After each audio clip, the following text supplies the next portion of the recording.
All right, guys, welcome back to another video.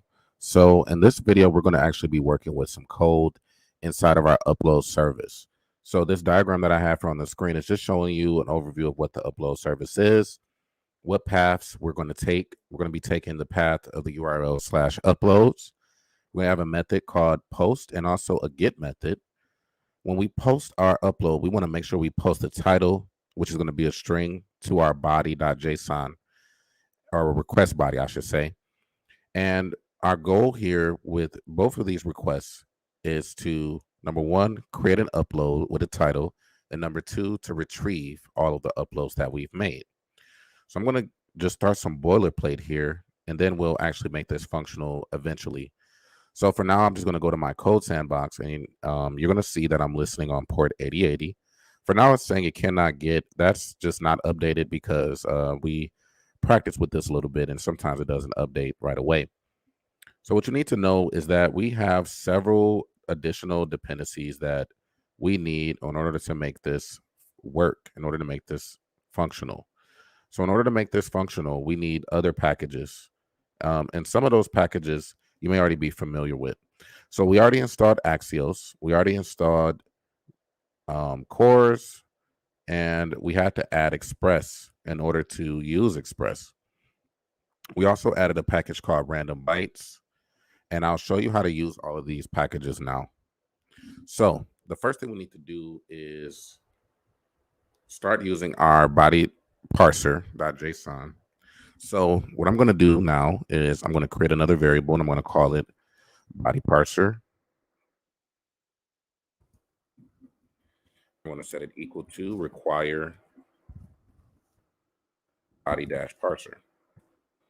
And so how do we use this body parser? So after we've created our app, we can say app.use, and we can say body parser.json. We're going to call it as a function inside of this method. All right, now I'm going to explain some more about what that does in a minute, but for now, just know that that's going to parse whatever response that we have into JSON. So next step, we want to start creating those methods that we talked about previously. So we have a get method, and we have a post method. All right, so you can see here when we use these methods, our code editor is really helpful in letting us know what needs to be passed into what. So it's saying here, if we're going to use a post method, then we need to pass in a path, which is supposed to be a string. And then we can also pass in some handlers, some records, and pretty much anything we need. So remember that the URL that we're using is uploads. And we're going to do the same thing to our get request/uploads. All right. The next thing we're going to pass into our methods is going to be a function, an arrow function. If you don't know what arrow functions are, we're going to go over that in our ES6 video, but you should recognize arrow functions just on a basic level. They're anonymous functions, right? So what values do we need? Well, we need to get our request and we need to get our response. And those are the two values that we're passing into this function. Okay. All right. So when it comes to getting what we need to get, what does that look like as far as JavaScript? So when we're saying get something, we're just saying we want to get a response. And when we get that response, we want to send that response to this parameter. So we want to send all the uploads when we make that request. All right. And we don't have any uploads yet. So let's create an empty object and let's just call it uploads. And we're just going to pass in an empty object. That way we don't have that issue with our code anymore. So next, what we want to do is we want to actually implement this random bytes package. So let's do a const random bytes. And let's say it's equal to require random bytes. And what we want to do when we have a post, we want to have an ID, some sort of ID. And you're going to see this pattern over and over. Doesn't matter what kind of application you work on. I have an entire video for object keys and object ID key IDs. So what we're doing here is we're creating a variable called ID, and our random bytes package, when we call it, it takes in a number. Okay, you can see here our code editor is letting us know we need to put a number in there. So we're just going to put 4. And then we can write other methods to our random bytes. So for example, we have toString. We can get the value. We can write to it. We can float integers to it. We can do a lot of different things with the toString. But for now, we're just going to say toString. And inside of toString, we can pass what kind of string type we want to have. So we're just going to say a simple hex. And let's close that method. So we're creating a new ID. And then we also, remember, we are posting a title as a part of our request. We're adding a title. And remember that title is going to be a string that is going to come from our body.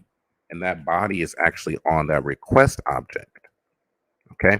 So that's where that rec comes in at. So everything that you pass in, you're going to use for some reason. So what they did was, we're making a post to the uploads. And as we're doing that, we're making a request. That's the post request, right? And on that request, there's a body, okay, which is going to have our title. And we also have a response that we want to get back once we do that. So the next thing to do is to add a response. What type of response do we want? Something simple, maybe just like a 201 request or something like that. So before we actually send our response, we are working on our body, and we're saying, like, we need to get these particular values off of our uploads object into our response, right? So the next thing we're going to actually create is going to be a uploads, call upload, and we're going to call index of ID off of our uploads object. And then we're just going to say we just want these two values off of that upload object, just the ID and the title. All right.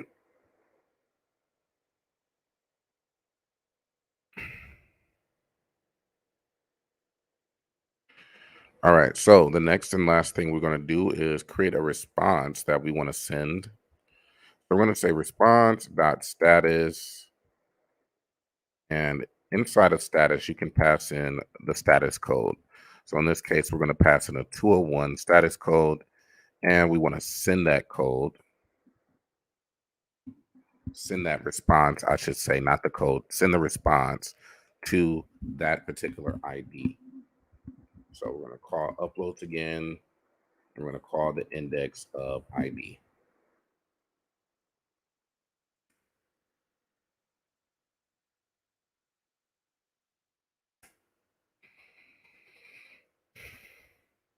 All right. So of course this isn't working right now for several reasons, but the main reason is that we don't have this endpoint actually set up or connected to our server. And we also need to restart our server anytime we change any code.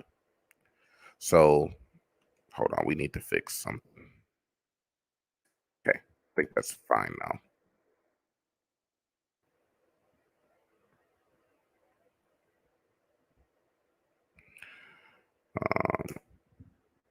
Okay, I think it's fine now.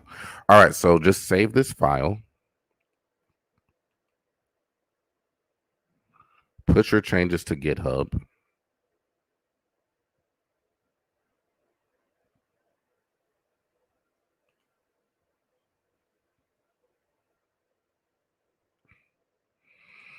All right, and for these changes, we'll just say started the upload service. If you want to be more detailed, you can say added a post and a get method data.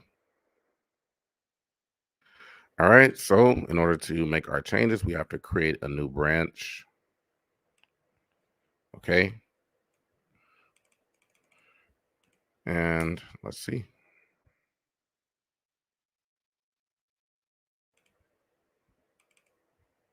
Should create a branch for us. So hold on. All right, so make sure you save your changes, push them to your repo, and then we're going to pick up with the rest of this in the next video.